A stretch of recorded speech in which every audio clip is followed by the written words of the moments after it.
Buenas noches. El día de hoy continuamos con nuestro podcast nocturno, Juristas Libres, y tenemos un invitado de honor.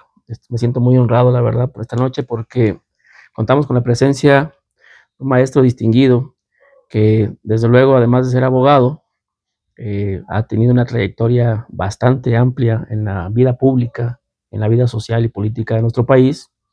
Y más que una charla como cualquiera, es una oportunidad para nutrirnos de su experiencia, de su sabiduría, ¿verdad? Y particularmente me interesa, al final de esta charla, intercambiar muchos puntos de vista de la actualidad. Estamos el día de hoy con el maestro en Derecho y también maestro de secundaria, de primaria. Ya hablaremos, tiene muchísimos aspectos curriculares que contarnos el maestro Tomás Vázquez Gil. Buenas noches, maestro, ¿cómo se siente? Me da Muy gusto feliz de saludarlo nuevamente, licenciado. Gracias.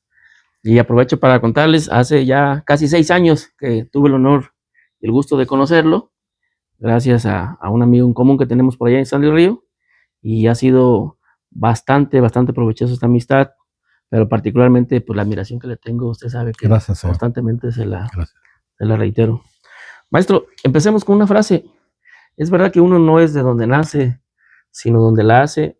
Entiendo que usted nació en Ixtlán o Acatlán. ¿Qué nos puede contar al respecto? Yo nací en Guadalajara, Jalisco, Ah, bien, el 30 de agosto de 1944, bien. en la calle Insurgentes, número 132, Colonia Analco. Ah, ¿qué lo enlaza o lo conecta con Ixtlán y con Aguacatlán? Mi padre era un ferrocarrilero que trabajaba en el estado de Nayarit, en el municipio de Aguacatlán, en una localidad que era un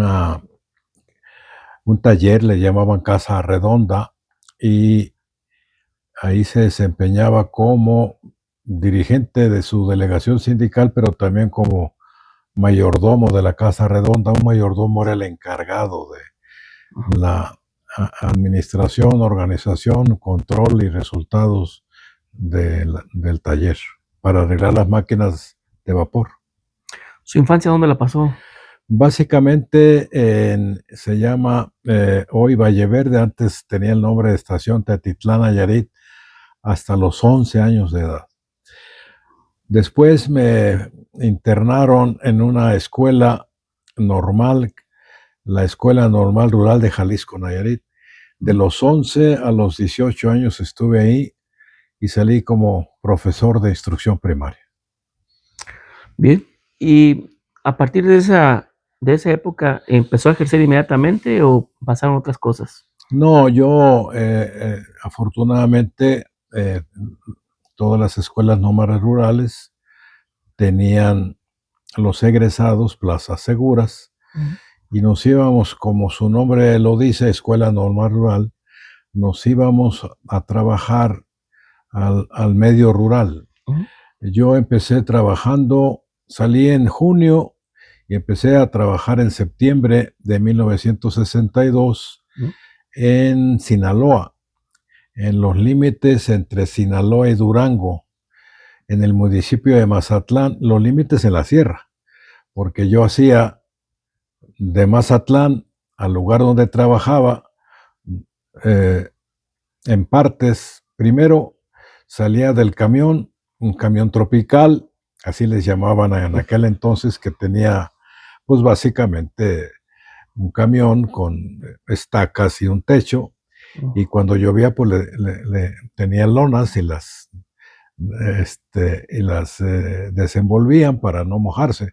Y llegaba uno a la noria y de ahí se iba uno en caballo, más bien en mula, porque las mulas son las que más tienen resistencia en las patas para transitar en la sierra. Y ahí empecé trabajando en un ranchito que se llama Tecomate de la Noria. ¿Cuánto tiempo estuvo ahí? Un año. Un año. Un año trabajé. Posteriormente, ahí mismo Sinaloa, me cambiaron a un lugar que se llama Santa Lucía, que está delante de Concordia, en la carretera que va de Mazatlán a Durango. Ujú. Ahí estuve otro año, no lo terminé porque me fui a pretender ingresar a la Normal Superior de la Ciudad de México. Bien, me comentaba antes del inicio de tu podcast que también logró incursionar y desde luego adquirió la formación de maestro de secundaria. ¿Cómo se da esa oportunidad? Sí.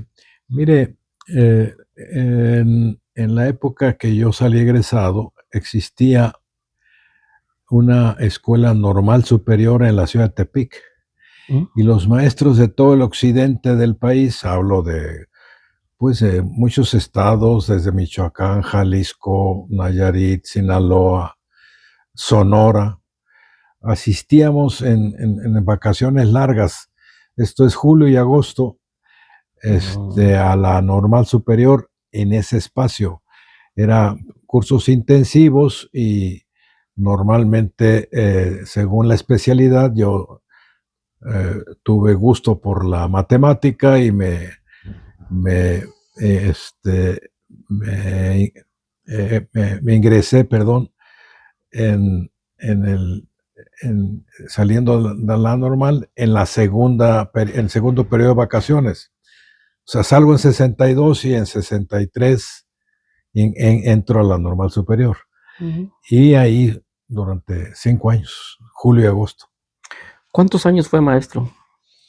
¿Cuántos años, digamos, que estuvo activo? Activo, siempre estuve activo, nomás con diferentes actividades.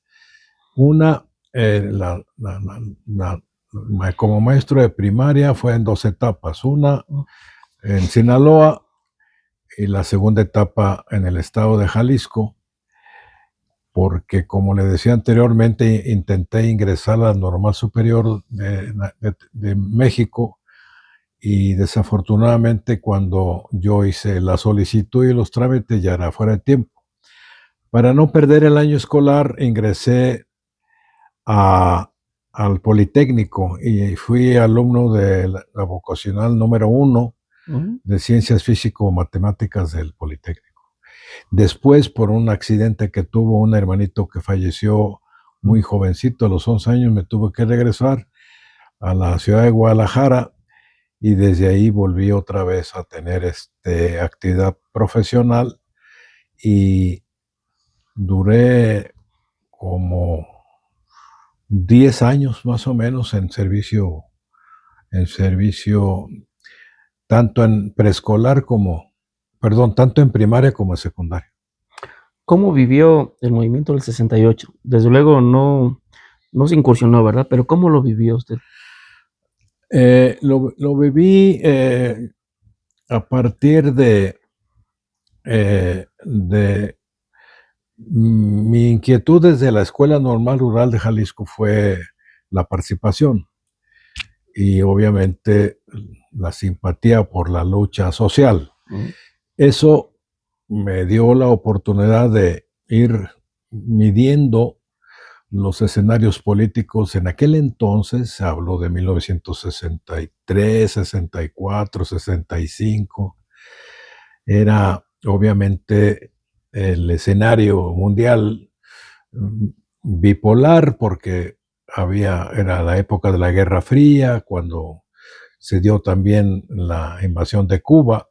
Entonces mm. tenemos mucha influencia de, de la expresión de izquierda y eso pues, nos dio también la característica en la formación, en la normal, de ser participativos y sobre todo agentes de transformación en las comunidades en donde nos insertábamos para provocar cambios y provocar la posibilidad de que las condiciones, sobre todo de las clases menos favorecidas, fueran mejorando y haciendo gestiones diversas para tener un propósito de bienestar en la sociedad. Esa inquietud me fue, obviamente, insertando en diferentes escenarios. Uno fue en la normal rural, participé en la sociedad de alumnos, fui su secretario general Ujú. y posteriormente me tocó la época del debate entre el materialismo y el idealismo con Lucio Cabañas, con Genaro Vázquez, que fueron compañeros de la FEXUM, la Federación de Estudiantes Campesinos Socialistas de México, que es la de las normales rurales del país. Entonces, todo eso fue alimentando mi necesidad de participación en el quehacer social, instrumento la política, obviamente política con un enfoque de transformación sustantiva en la clase más desfavorecidas de nuestra sociedad. Llegué a México, participé en el Partido Popular Socialista, fui también dirigente en México de la Juventud del Partido Popular Socialista, en el Politécnico, en la Boca 1 de Ciencias Físico-Matemáticas, fui jefe de grupo y posteriormente fui también en la Federación Nacional de Estudiantes Técnicos, secretario suplente en la FENET. Sí. Toda esta pequeña trayectoria, porque todavía falta muchísimo que nos cuente, influyó la escuela normal. ¿Las escuelas rurales o las escuelas normales rurales te marcaban? ¿Tenían un sello distintivo y una preponderancia en la vida pública? Definitivamente, son escuelas formadoras de maestros de instrucción primaria, maestras también, creadas por el general Lázaro Cárdenas para primero construir, desarrollar, vincular la misma simpatía por la carrera a una causa, la causa social. Esa vinculación le va dando a uno cada vez oportunidad de ir sintiendo, palpando, midiendo, sintiendo las condiciones de la necesidad de luchar para lograr objetivos de carácter social, siempre teniendo como eje rector una causa. Ahí lo aprendí y eso provocó también, obviamente, todo el contexto, porque había el contexto de mi desarrollo político.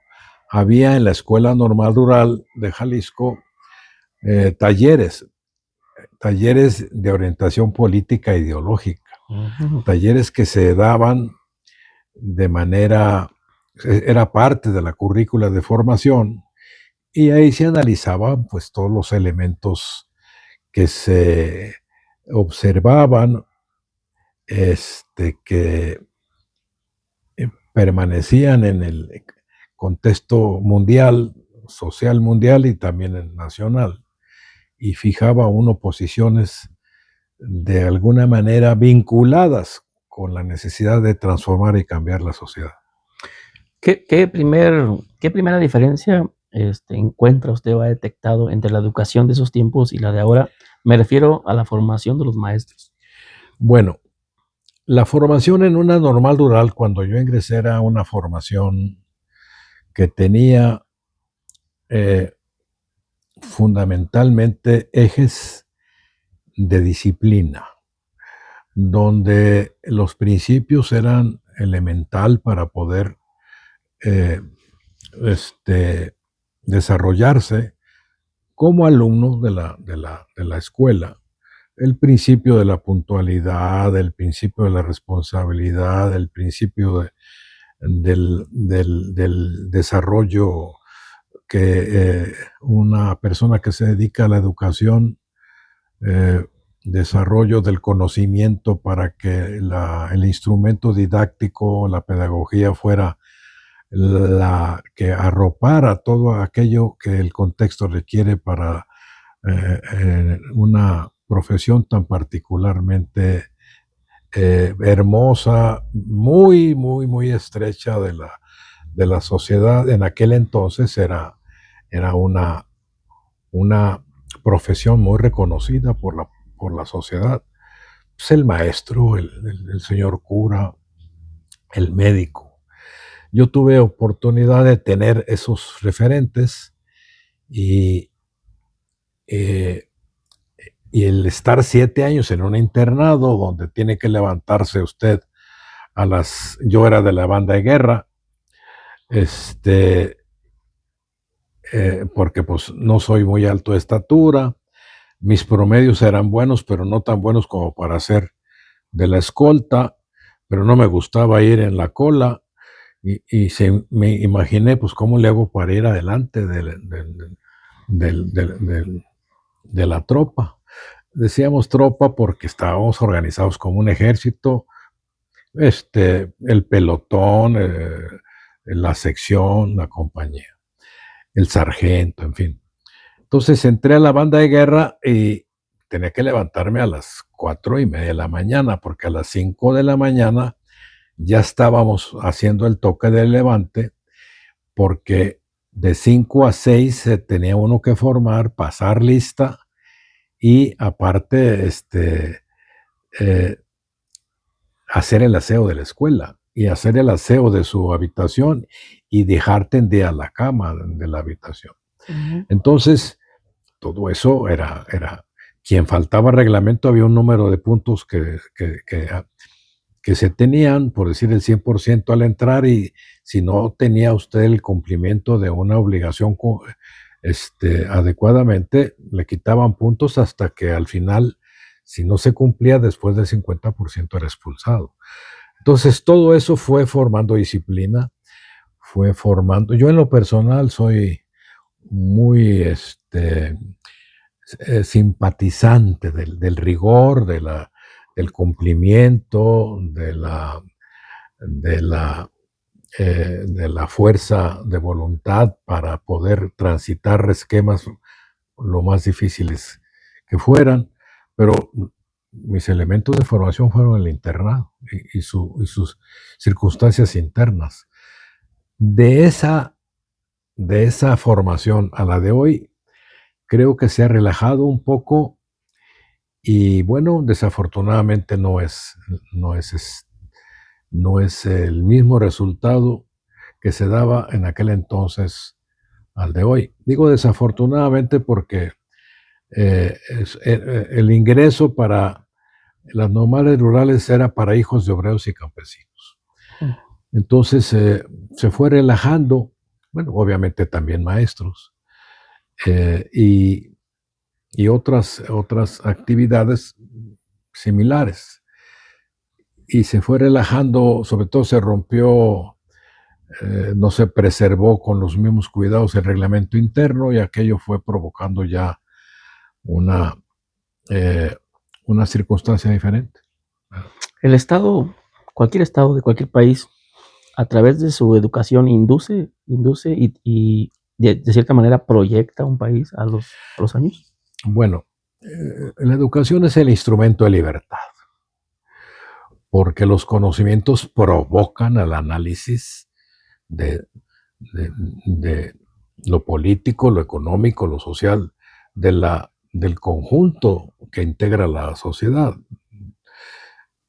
Eso es fundamental para poder tener una posición dentro de la sociedad con cierto grado de responsabilidad y respuesta.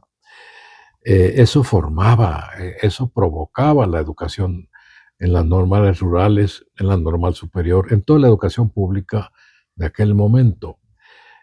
Y la consecuencia, bueno, pues que fuimos nosotros teniendo la oportunidad de ir participando de manera activa en el desarrollo, en el avance de las condiciones que el país iba enfrentando, siempre cerca de la causa de carácter social. ¿Qué le provoca o qué le hace pensar el nuevo modelo educativo de nuestro país? El nuevo modelo educativo tiene que, según una humilde opinión, tiene que revisarse de una manera más profunda. No es que no esté construido de manera profesionalmente o los contenidos no sean los convenientes o profesionalmente adecuados. No, ¿por qué más profunda? Porque en la medida que la sociedad ha crecido y que el papel de los que participamos en la sociedad de una manera tan particularmente comprometida El desarrollo de la tecnología, la ciencia, la robótica ha provocado, obviamente, que los ejes que nos movían en aquellos momentos hoy sean otros. La inmediatez, la falta de conciencia en las cosas de carácter social, en la formación de un ente que está interesado en participar socialmente de manera responsable. Eh, Todo eso se fue desafortunadamente convirtiendo en inmediatez y también en falta de conciencia. Al no tener conciencia en educación política, obviamente también provoca que la transición tenga altas y bajas de manera más dramática o menos adecuada, de manera más abrupta, en donde los valores están quedando rezagados y la circunstancia de carácter inmediata que tiene que ver con lo material, con lo, lo, lo, lo rápido de poder lograr objetivos diversos, pues es muy diferente. Maestro, ¿cómo se da su encuentro con la abogacía, con este deseo de ser abogado? Yo fui dirigente de los maestros en el estado de Jalisco, de la sección 16 del Sindicato Nacional de Trabajadores de Educación.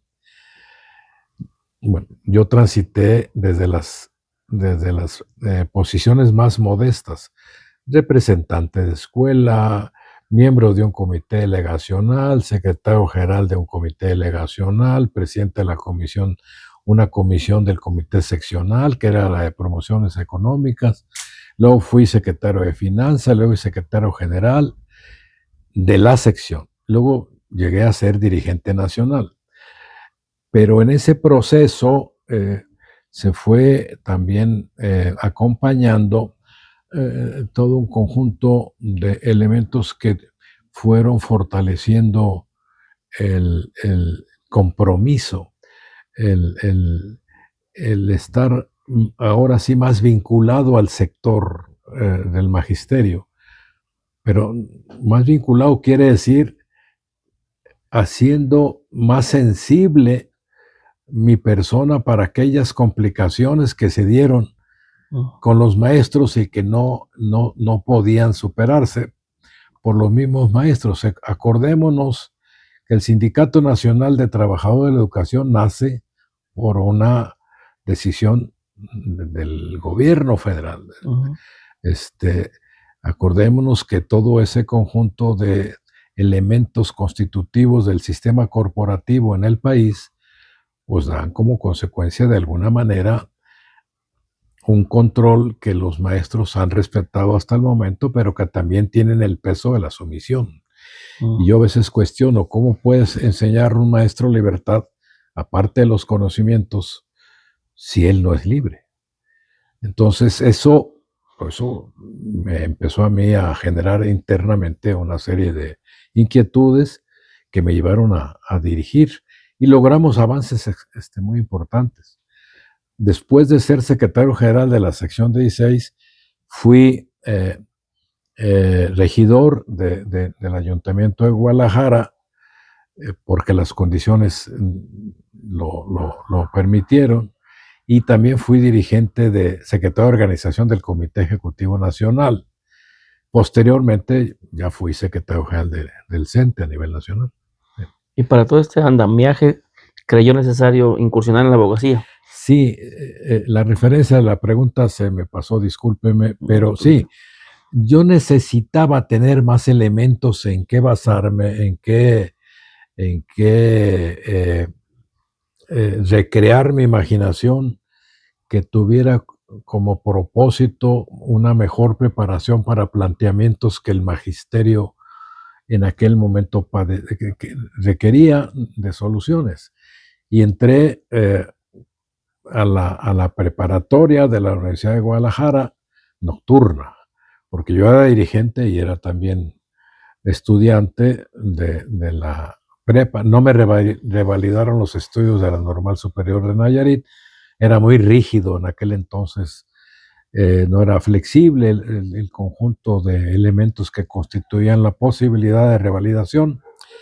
Y esto me obligó y al mismo tiempo me ayudó en mi formación a cursar en el turno nocturno en la preparatoria de trabajadores de la Universidad de Guadalajara, la preparatoria. Posteriormente entré a la Facultad de Derecho también en el turno nocturno y afortunadamente logré salir la carrera. En esos años me fui enriqueciendo también de la necesidad de cambios en la legislación laboral de los trabajadores de la educación y provocamos respuestas de diversa orden, todo obviamente con el comentario, los encuentros, la opinión de la base del magisterio.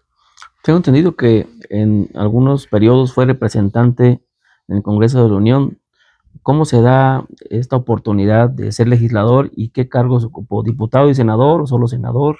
Yo fui, después de que estuve en la sección 16 como dirigente, me fui como secretario de organización al Comité Nacional, estuve muchos años ahí, hasta lograr ser su secretario general.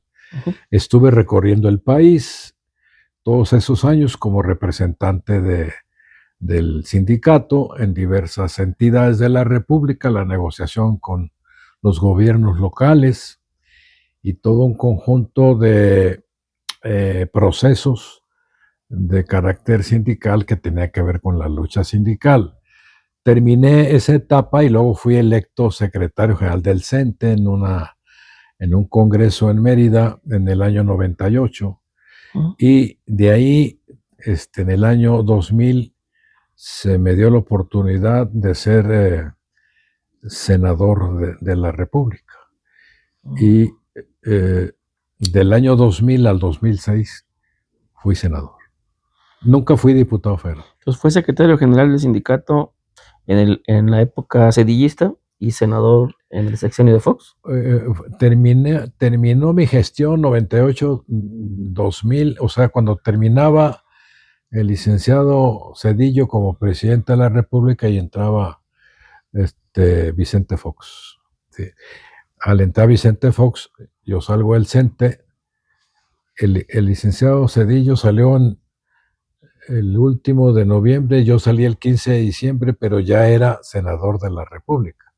Entonces, siendo senador de la República, entonces ya terminó mi gestión, me dediqué solo al Senado, en donde fui presidente de la Comisión de Educación del Senado y participé en las comisiones de estudios legislativos y la comisión de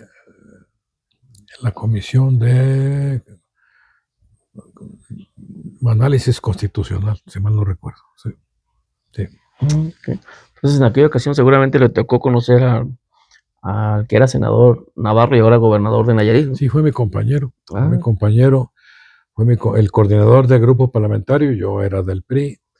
El del grupo parlamentario era Enrique Jackson y tuve compañeros senadores muy, muy reconocidos de los diferentes partidos. El coordinador del grupo parlamentario del PRI era Enrique Jackson, con el que guardo una extraordinaria experiencia, una persona que se distinguía por su compromiso, su buen trato, su capacidad. El coordinador del PAN era el licenciado Ceballos, Diego Fernández de Ceballos. El coordinador del PRD era Jesús Ortega. Entonces, con ellos conviví. Gente, pues como Genaro Borrego, mi compañero en Jalisco fue Raimundo Gómez Flores, un empresario muy exitoso y un gran amigo. Estuve con gente muy, muy, muy talentosa, era un ritmo muy, muy especialmente un ambiente muy sutil, muy maduro, ¿sí? Era muy difícil que hubiera alteraciones que no fueran discutidas con la tranquilidad y con la responsabilidad que esto implicaba. Fui compañero del licenciado Manuel Bartlett también, de David Jiménez, con el que guardo hasta la fecha un gran afecto y amistad. Eh, Sahur, fue gobernador de Tlaxcala. Eh, ¿Conoció a Camacho Solís? sí, lo conocí, pero no estuvo en el Senado, él estaba como jefe de gobierno. Como, Sí. bien. Maestro, ¿cómo se puede explicar esta debacle o este cierre de la época priista? Eh, como cualquier transformación de un periodo que se agota o como una, digamos, como un desgaste de la clase política de entonces. ¿Usted cómo lo vivió? Porque le tocó esa transición, ¿verdad? Sí, sí me tocó. Bueno, el modelo del PRI fue producto de una evolución desde la Revolución Armada, que posteriormente tuvo que convertirse en una revolución institucional, donde hubo, como usted sabe, 3 etapas de desarrollo de lo que hoy es el PRI, y había una, eh, una serie de referentes del desarrollo del partido muy bien estructurados. ¿Cuáles eran los referentes?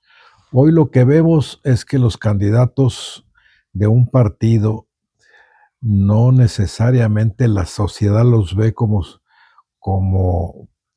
el representante que tiene el partido, cuyo elemento constitutivo es su declaración de principios, programa de acción y obviamente sus políticas públicas.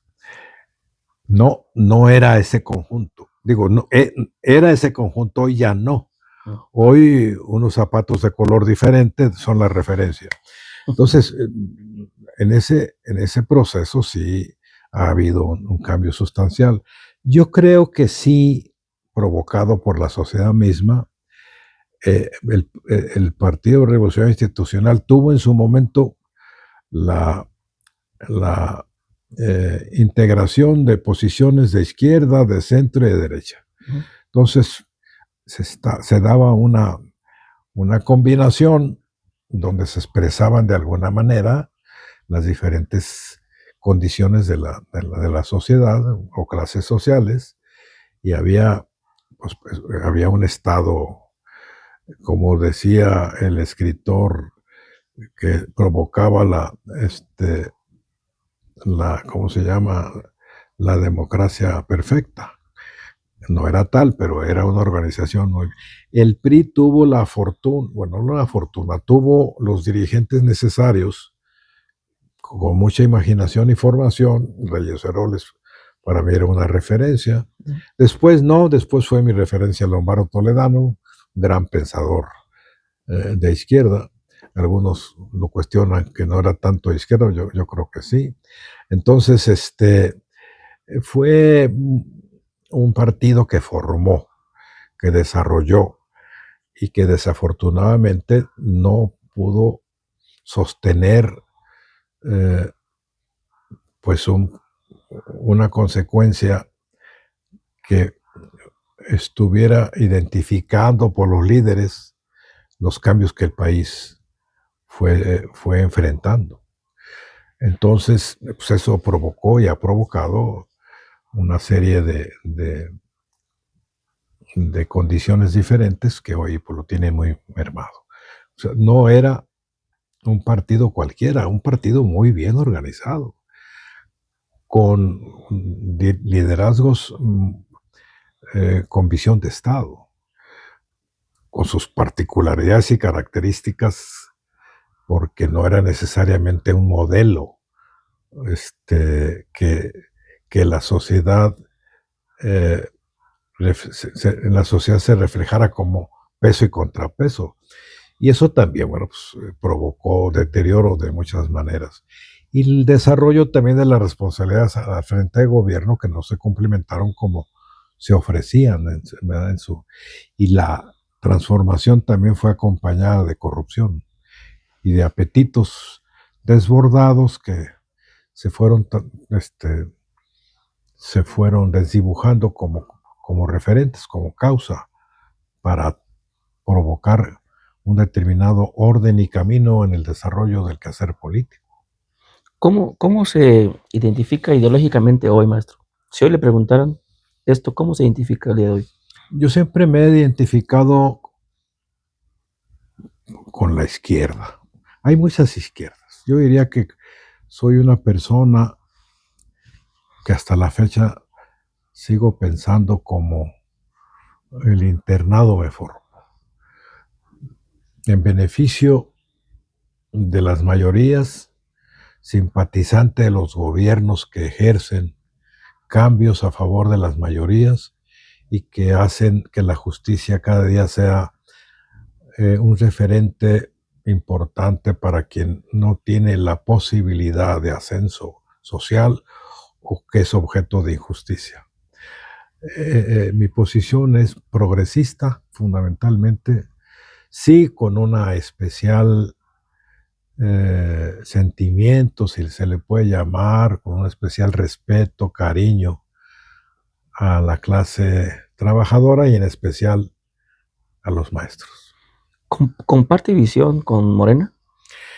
Sí la comparto, pero no con todos los frentes de Morena o con todas las expresiones de Morena, porque según mi punto de vista, para poder llegar encabezado por el licenciado Andrés Manuel López Obrador al poder, se tuvo que acompañar de actores de diversas orígenes. De lo contrario, los intereses creados hubiera sido muy difícil que pudiera haber llegado, hubieran permitido que él pudiera haber llegado a ser presidente de la República. Está en una etapa de transición, según yo, Morena, que debe de ser muy bien analizada. ¿Por qué? Porque si no hacen de los principios una práctica y de la democracia una realidad, entonces el futuro que le veo es incierto. Si al contrario, en sus elecciones internas hacen un ejercicio democrático importante, fuerte, con todos los elementos que implica la competencia interna y deciden las mayorías de manera voluntaria, tendrá vida para muchos años. Si no lo hacen, empezaría a generarse una crisis. Y para mí el 2027 va a ser un referente sustancial. A lo mejor no, muchos no están de acuerdo conmigo. Yo lo digo por la experiencia de tanta formación. Si la sociedad no es tonta, hay gente que piensa que el pueblo es muy manipulable y que los medios son un instrumento, sobre todo los nuevos instrumentos de la tecnología, lo que es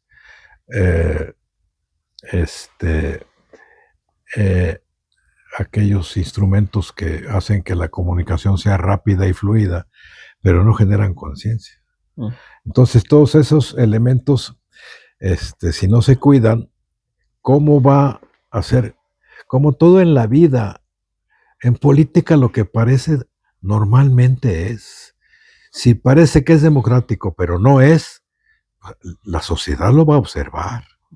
Y por más que se le tenga simpatía a un dirigente, hoy en este momento, la presidenta de la República es una extraordinaria dirigente. Yo en lo personal la admiro y la respeto mucho.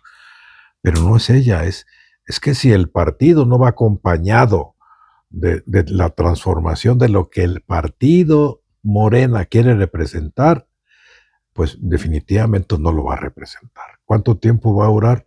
decía el licenciado Lombardo Toledano, es cuestión de circunstancias objetivas y subjetivas que se combinen y ahí se genera pues el resultado. Entonces yo creo que estamos en una gran oportunidad. Hay una bonita discusión, no la suficiente, pero para mí en lo personal, si no se cuidan los procesos de Morena internos, en donde se respete la voluntad de las verdaderas mayorías y se manipula y se decide cupularmente, ahí empieza el declive del propósito, ¿sí? Y todo lo que significa la cuarta transformación. ¿Qué experiencia le dejó? Porque tengo noticia de que usted fue coordinador del grupo parlamentario de Morena en la Cámara de Diputados del Estado de Jalisco. Sí, ¿Qué experiencia le dejó? Terminé hace un año precisamente. Bueno, fue interesante porque ya pues con mi edad y con todo lo que viví en el transcurso de casi 60 años de lucha, llegar a la Cámara de Diputados en el estado de Jalisco fue una experiencia interesante, con una cámara integrada por fundamentalmente mujeres y hombres jóvenes, en donde las mujeres con una extraordinaria potencial a veces les cancelaban la iniciativa porque los estratos superiores que ordenaban la línea de su grupo parlamentario pues no coincidían. Y eso va cancelando en la formación de una persona que se dedica al quehacer y al hacer político, va cancelando propósitos, sueños y muchos factores acompañados a esto. Mi experiencia fundamental es de que hay capacidad, pero no nos atrevemos a ser libres. No nos atrevemos a que el debate sea real, sino simulado para usar ese debate donde los medios sean el instrumento para que nos conozcan y esos debates puedan, siendo auténticos, distinguir en la sociedad o para la sociedad qué compromiso tiene ese representante con el sector de la sociedad X, Y o Z. Entonces, sí veo que hay una extraordinaria posibilidad de grandes liderazgos, pero como que nosotros mismos, me refiero al poder y sobre todo el Ejecutivo, los cancela, los limita, los hace todo menos representantes populares, los hace personas obedientes, porque si no se portan bien, pues hay muchas maneras de cancelarle sus propósitos y su carrera. Entonces no hay libertad. La libertad es simulada. Yo por eso les decía ahí a algunos compañeros, no es lo mismo que la política con ética sea un referente que la grilla, porque la política con ética tiene todo un significado. Eso lo planteaba inclusive don Jesús Reyes Heroles. El debate es un ejercicio interesante para las ideas y representar al pueblo, pero cuando el debate solo es un instrumento de forma y no de fondo, pues obviamente queda en forma y no en fondo. Y lo que hace es aterrizar con diferentes argumentos lo que le indicaron del grupo parlamentario de manera cohesionada. Yo por eso tuve algunas dificultades, porque yo tengo otra formación y yo hacía todo lo que se podía para que el sentido común que tiene que ver con identificar causas reales que aquejan a la sociedad fuera representada por mi persona. Entonces, hay pues mucho que hacer, pero sí hay material material humano en el estado de Jalisco, yo creo que en todo el país, suficiente para que las expectativas puedan generar condiciones mejores para nuestra sociedad. Maestro, y después de tantas cosas que nos ha contado y tantas más que nos va a contar, a la pregunta obligada es: ¿a qué hora dormía? Me refiero a lo siguiente: ¿cómo armonizó con su vida familiar toda esta trayectoria? No fue fácil, tanto que no fue fácil que tuve rupturas con mis parejas.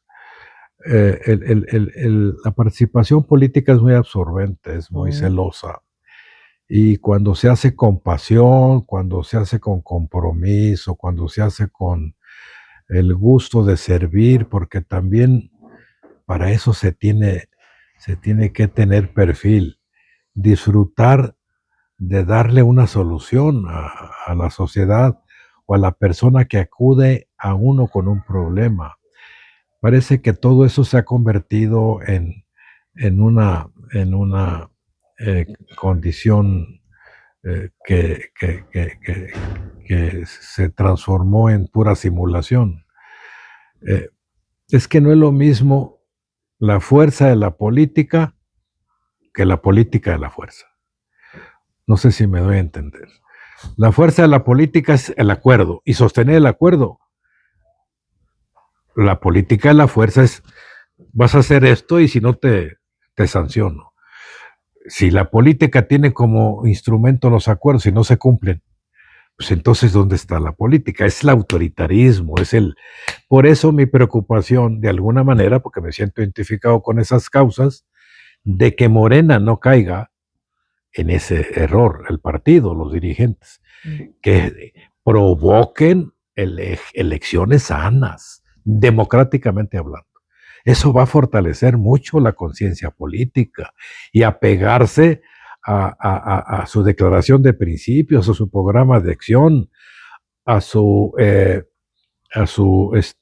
¿cómo se llama? Su propuesta de carácter social en los diferentes ámbitos. Entonces, me parece que estamos en una gran oportunidad o en un gran riesgo. Para mí el 27 es muy importante. ¿Qué tipo de liderazgos podrían surgir a partir de estos dos grandes personajes de la vida política que la gente admira y quiere, como Andrés Manuel López Obrador y Claudia Sheinbaum Pardo? A partir de ellos, ¿qué tipo de liderazgos imagina usted que van a sustituir a estas dos grandes figuras? Bueno, para encontrar una figura como la que se dio con el liderazgo de Andrés Manuel, va a ser muy difícil, creo yo. Son cuadros que se han hecho con un gran esfuerzo, con un gran sacrificio, con un gran amor al pueblo, a la sociedad, con sus defectos, como todos los seres humanos. Oh.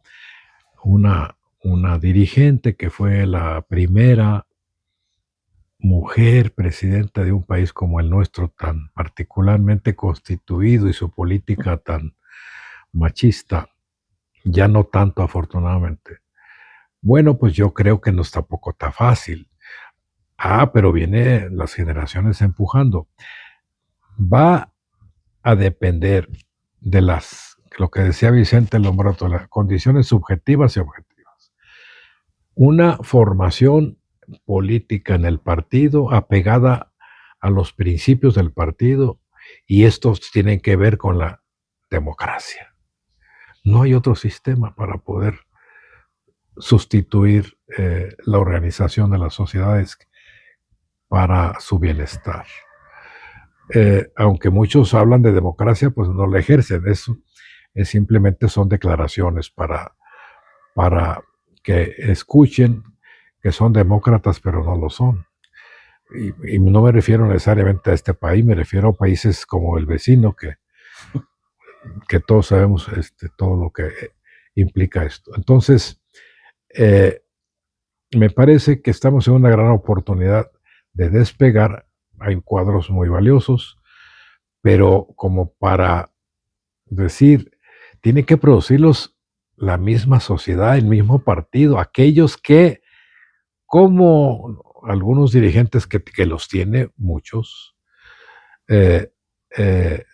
y todos los partidos, obviamente más Morena porque es el que tiene en este momento la mayor simpatía social, pero tienen que producirlos ellos mismos.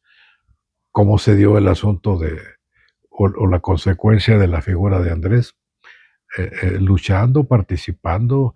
Es una identificación natural cuando a uno le duele lo que pasa con una persona desposeída, con una persona que no tiene la oportunidad que otras tienen. Es un sentimiento de justicia muy natural en quienes hemos encontrado en la educación y en la formación con las mayorías, por las mayorías y con las mayorías, que son las desposeídas, más simpatía. Entonces, eso la misma sociedad lo va a tener que producir. Y si no, vamos a tener que tardar y vamos a pagar consecuencias. ¿Vislumbra usted con su experiencia 30, 50, 70 años de Morena en el poder? No puedo decir qué tiempo. Como le digo, si el 27, según mi opinión humilde, no lo procesan adecuadamente, que es una gran oportunidad, es una coyuntura política, si no lo procesan adecuadamente, ¿qué es adecuadamente? Pues nada del otro mundo, respetar la voluntad de los integrantes de Morena, no direccionarla, no cargarla con intenciones previas. Sí, el análisis del escenario, sí, porque estamos... Mira, hay una manera muy sencilla de definir todos estos elementos. ¿Qué? ¿Para qué? ¿Cómo? ¿Cuándo y dónde? Si cada ente del partido de Morena sabe qué, para qué, cómo y cuándo y dónde, le va a generar conciencia. Y no le van a estar vendiendo productos inventados, porque se inventan aunque solos se caen. Hay gente que se ve en el espejo y dice, y gente uno que dice, ay, qué talentoso es, pero en mi experiencia, yo he visto gente que se ve en el espejo y dice, bueno, y después de mí estará Dios. Digo, la soberbia es un pecado horrible y más en la política. Entonces, no lo creo, ¿no? Pues hay más de lo que uno piensa, ¿eh? Creo yo que a veces eso también distorsiona mucho. Si usted no tiene raíces de causa y le duele lo que pasa, pues lo que usted quiere es instrumento como la política para buscar otros propósitos, como el de ser corrupto y vender lo que puede vender. Está errando la profesión, pues desde un principio de haberse dedicado a una empresa u otra cosa, inicia de corromperse. Son vocaciones. ¿Quién no le duele el prójimo? Quien no le duele lo que está sufriendo la sociedad, quien no le duele lo que en un momento determinado significa la pobreza. Por eso lo extraordinario de estos millones de ciudadanos nuestros que salen escasamente, pero salen de la pobreza. Entonces, ¿quién no le duele eso? Pues nunca será un líder de verdad. ¿Está de acuerdo con esta solución actual de tantas pensiones? ¿Tantas qué? Pensiones que se dan, tanto clientelismo que se critica, o no lo ve como clientelismo, sino lo ve como la única solución momentánea. No, yo creo que es un acto de justicia. De justicia. Nomás se está redireccionando La riqueza. la riqueza. ¿Cómo llega? Bueno, para eso es el Estado. ¿Sí? No, hay gente, bueno, son análisis que se siembran desde espacios de poder con referentes multinacionales en donde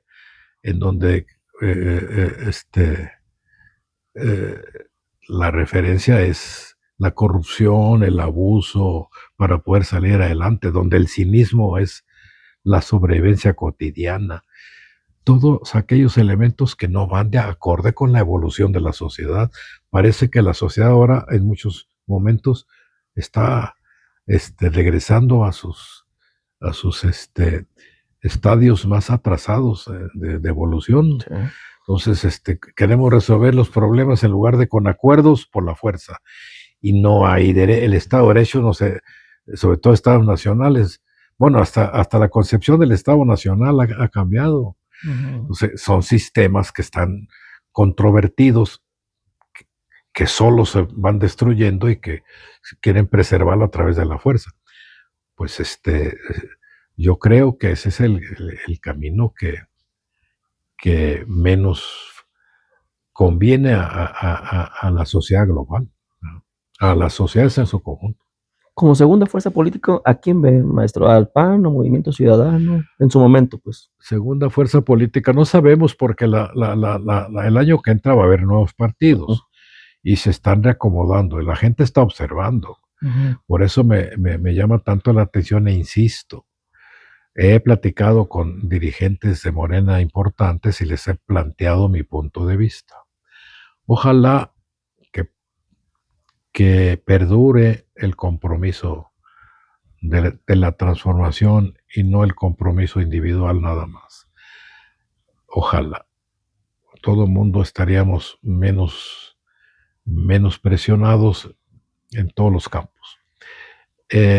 No podría decir qué partido. Obviamente el que más parece que puede preservar su segundo lugar, y hablo de Morena como primer lugar con todos y sus aliados, pues puede ser el Partido Acción Nacional disminuido.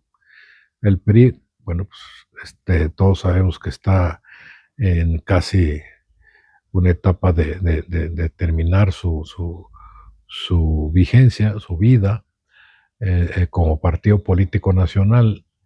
Va a depender de los que son del PRI y que se atrevan a plantear lo que piensan, ¿no? Porque luego también se cultivó mucho la cultura de la obediencia. Mucha gente confunde la obediencia con la disciplina táctica. No es lo mismo tener una causa común. Y esa causa común es el contexto general, en donde yo represento una fuerza pequeña y la otra más grande, y así sucesivamente. Y esta representación de fuerzas, al final de cuentas, lo que tienen es una misma estrategia, una misma causa, que es la causa con la que coinciden. Los principios, los valores y todo lo que implica el contenido de un partido político o una causa política.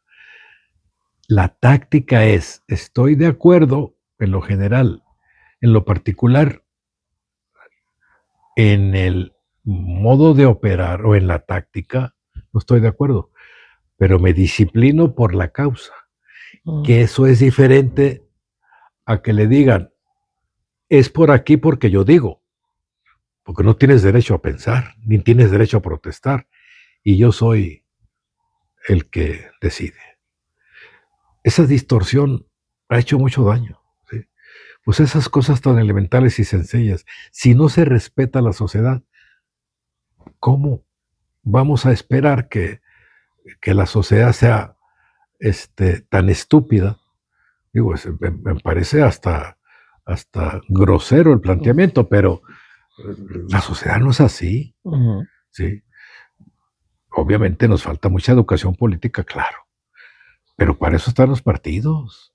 Para eso decir, este partido contiene estas declaraciones de principios y es educación política que los partidos deben de provocar. Pues no la provocan, pues no les conviene a muchos dirigentes porque los van a rebasar, ¿sí? Porque las causas se encabezan a partir de convicciones serias, fuertes, decididas. He tratado de ser muy coloquial en mi lenguaje para no confundir, muy accesible. Como profe estoy obligado, pero no es tan difícil.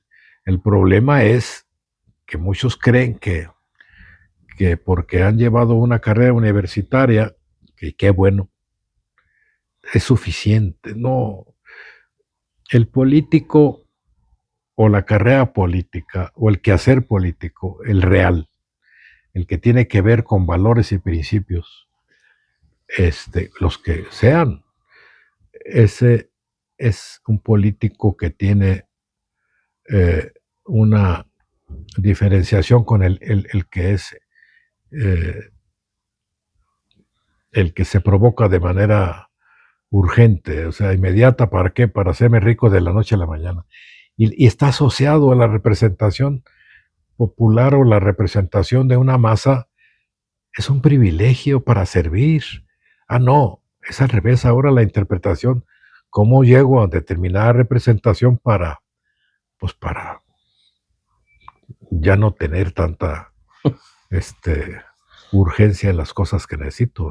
Esto me lleva, maestro, a la siguiente pregunta, que son dos en una.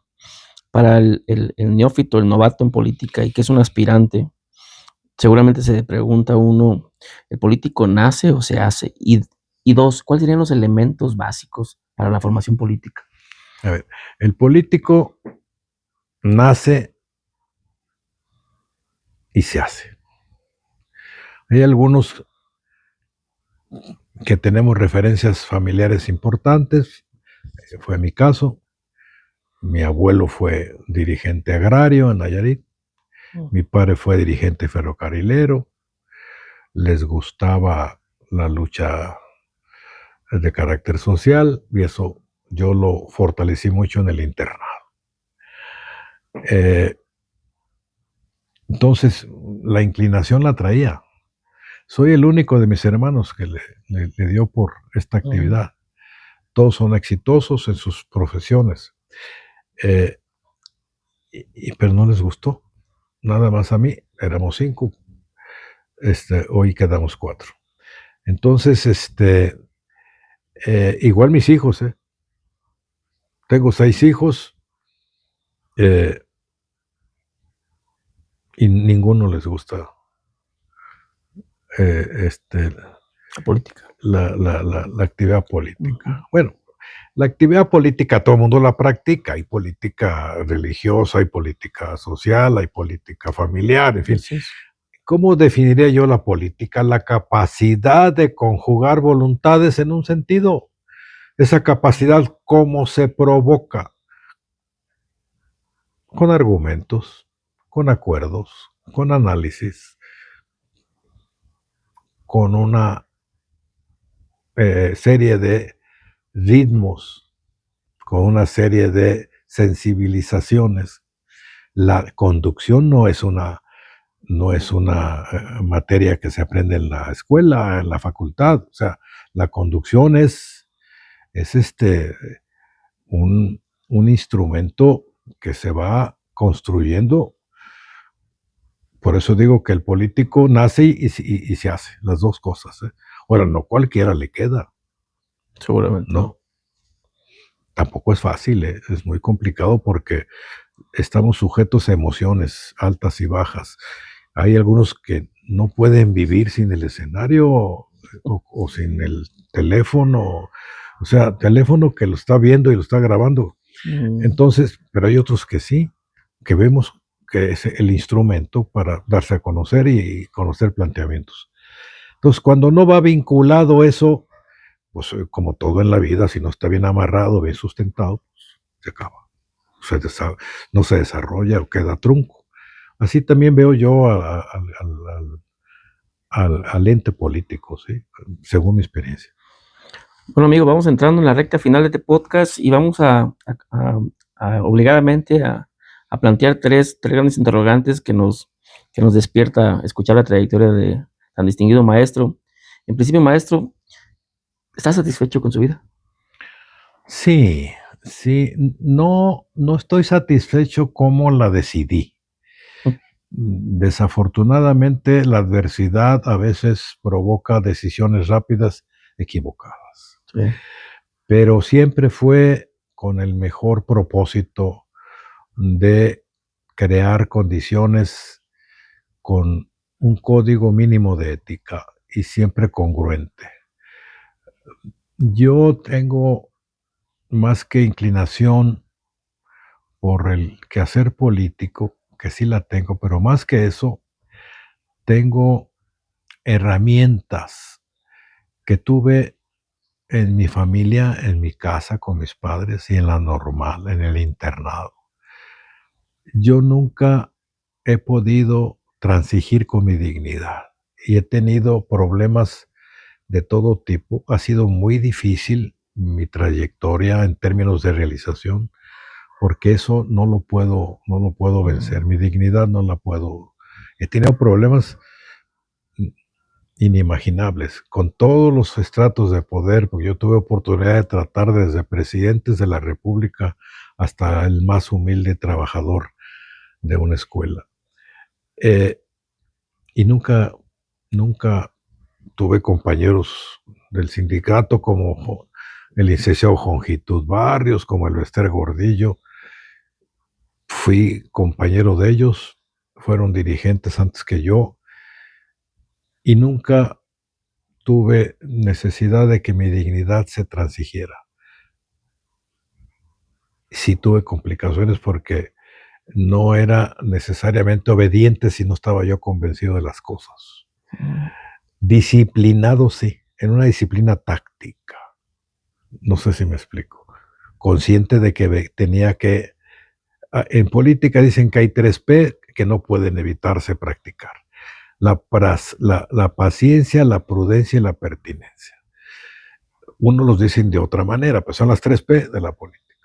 Si no tiene usted práctica, no es paciente, ¿sí? No es prudente y no es pertinente. Pertinente es cuando las cosas se tienen que decidir con un sentido común adecuado, porque a veces lo menos que se tiene es sentido común, que debiera ser el más común de los sentidos, pues no. Eso hace distinto a una persona y a otra según mi experiencia. Entonces, yo creo que es una de las dificultades que yo he tenido. Mi dignidad, lo que he logrado, lo he logrado con mi esfuerzo. Nunca he tomado lo que no es mío. Lo que no es mío siempre lo he respetado. Tuve oportunidades de hacerme de muchos recursos. Sin embargo, no tuve las tentaciones muchas, pero la decisión nunca la pude direccionar en ese sentido. Y tratar de ser congruente con su compromiso personal. O sea, ¿cuál era mi compromiso? Servirle a la gente. Me agradaba mucho. Mire, le voy a platicar algo muy personal que no lo he platicado casi a nadie. Cuando yo me fui de maestro a Tecomate la Noria y quise 2 días a caballo, obviamente me llevaban, o sea, yo pagaba para que me llevaran. Primero, ya después yo me venía solo en la mula. A nosotros nos enseñaron varios métodos para enseñar a leer. Y el método ecléctico, el onomatopéyico, el natural, en fin, varios métodos. Diferentes formas para que un niño aprenda a leer. Y a veces hay el que los junta a todos y no da. Normalmente un niño de primaria que empieza en septiembre, en diciembre debe empezar ya a leer. Okay. Si no, no está usted siendo exitoso como maestro. Entonces, no se me olvida, porque yo soy un agente de emociones muy intensas, o sea, yo me comprometo con una causa y difícilmente la dejo. Entonces, la causa del magisterio es una causa tan noble, tan hermosa, tan liberadora, que soy de los maestros que tienen ese vínculo natural con los alumnos. Yo era muy buen maestro, perdónenme la soberbia, pero era que me gusta. Entonces me acuerdo que era noviembre, finales, y mis alumnos no leían. Dije, ay, Dios mío. Pues yo era maestro único, o sea, en la sierra no había luz, no había agua, el agua estaba ahí en el río, estaba arriba de una loma, eran 30 casas, ¿sí? Wow. Y la escuelita, profe, escuela unitaria. Yo daba clases en la mañana de primero y segundo, en la tarde, tercero y cuarto, y en la noche, alfabetizaba. Y luego, en el segundo semestre, di primero, segundo y tercero, y luego cuarto, quinto y sexto, y en la noche alfabetizaba. Con una cachimba, no creo que había luz eléctrica. Pero sentía una. Entonces llegó noviembre y los alumnos no leían.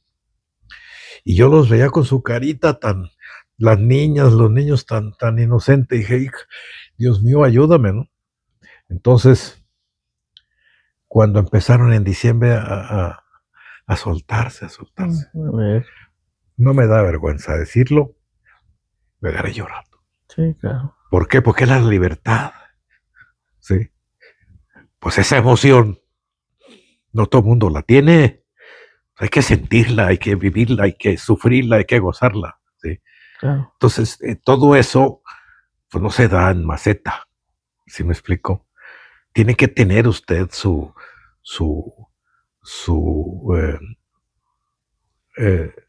condición natural como ser humano para abordar la actividad que a uno le gusta abordar. Entonces, la resiliencia fue un constante en mi vida. Ese momento que le platico fue hermosísimo. Yo me empecé a imaginar un niño que sabe leer a un niño que no sabe leer. Y la libertad, pues, es es el elemento más preciado de un ser humano. ¿Sí? Claro. Entonces, pues esa era. Y vuelvo a repetir, nace y se hace. ¿Sí? ¿Qué sigue para Tomás Vázquez Gil? Disfrutar de mis hijos, de mi familia. Quiero iniciar un curso en enero de formación política que ya lo tengo todo instrumentado. Es la suma de mi experiencia durante 60 años de participación. Wow. Está calculado para desarrollarse en 12 sábados. Voy a hacer nada más un curso y voy a formar alrededor de 40 cuadros, más mujeres que hombres, porque en mi experiencia las mujeres en este momento tienen más condiciones de compromiso y son Coincido. menos complicadas. Dicen que son más, no es cierto, en la política son menos complicadas porque son más leales a propósitos y les duele, con su sensibilidad les duelen las causas. Los hombres somos menos intensos. Algunos no tanto, tan menos como su servidor, pero pues es una forma de decirlo, pero uno no puede sustraerse a lo que es, ¿verdad? Y quiero hacerlo, son 12 sábados de 9 a 2 de la tarde, donde el eje vertebral del desarrollo de la formación política es la oratoria. Y todo lo que tiene que ver con el ropaje que se debe de tener mínimo necesario para incursionar en el quehacer político. Y con eso sería la última acción que yo desarrollaría, porque ya estoy con años encima y quiero bajarle el ritmo. De hecho, ya este último año le bajé menos de la mitad. No lo había hecho en 60 años. Y me ha costado un poquito de trabajo porque luego se acelera uno y ya sabe uno que no es lo mismo levantarse y correr ahorita que hace 20 años. Entonces, aunque sea 20 años, son 20 años. Entonces, espero tener ese propósito logrado, si Dios me lo permite. Soy un hombre de fe, no lo era tanto, hoy sí. Sí. Entonces, no me da vergüenza nada. Soy un ser humano común y corriente que hizo lo mejor que pudo en el tránsito de su vida. Pero tuve todas las oportunidades y tuve muchas oportunidades y las logré con la pertinencia, digo, con la persistencia. Sí. Porque sí, he sido muy, muy mal que yo lo diga, pero desde la posición más modesta hasta la más encumbrada. No fui gobernador porque las condiciones no me lo permitieron, pero me hubiera gustado. Maestro, un mensaje final que quiera compartir con mis amigos y amigas de este podcast nocturno, sobre todo pensando en futuros aspirantes políticos, futuros abogados, futuros maestros de primaria y secundaria. Yo les recomendaría primero, si les gusta la política, piénselo 2 veces o 3 o 4. Si no les gustan las causas, no se puede pensar que la política es el instrumento para otro propósito que no sea el de servirle a la gente. Y que tengan paciencia y que tengan prudencia, pertinencia, pero que tengan consistencia. Se les van a presentar muchas adversidades. Cada adversidad es una enseñanza. No bajar nunca la guardia. Siempre, siempre la actitud debe ser la lucha. La lucha por una causa. La familiar, la que sea, pero con intensidad. Con todo ese bagaje que el ser humano tiene para lograr los sueños de su circunstancia personal. Creo que eso sería para quienes nos escuchan una recomendación humilde de su servidor. Maestro, pues muchas gracias por abrirnos las puertas de su casa, por regalarnos esta nutrida charla y sobre todo por abrirnos la perspectiva de tantas y tantas cosas que interesan para la vida política, la vida social y de nuestro México. Muchas gracias a usted, querido abogado, que le respeto porque usted es un gran abogado. Muchas gracias, maestro. Hasta luego. Hasta luego.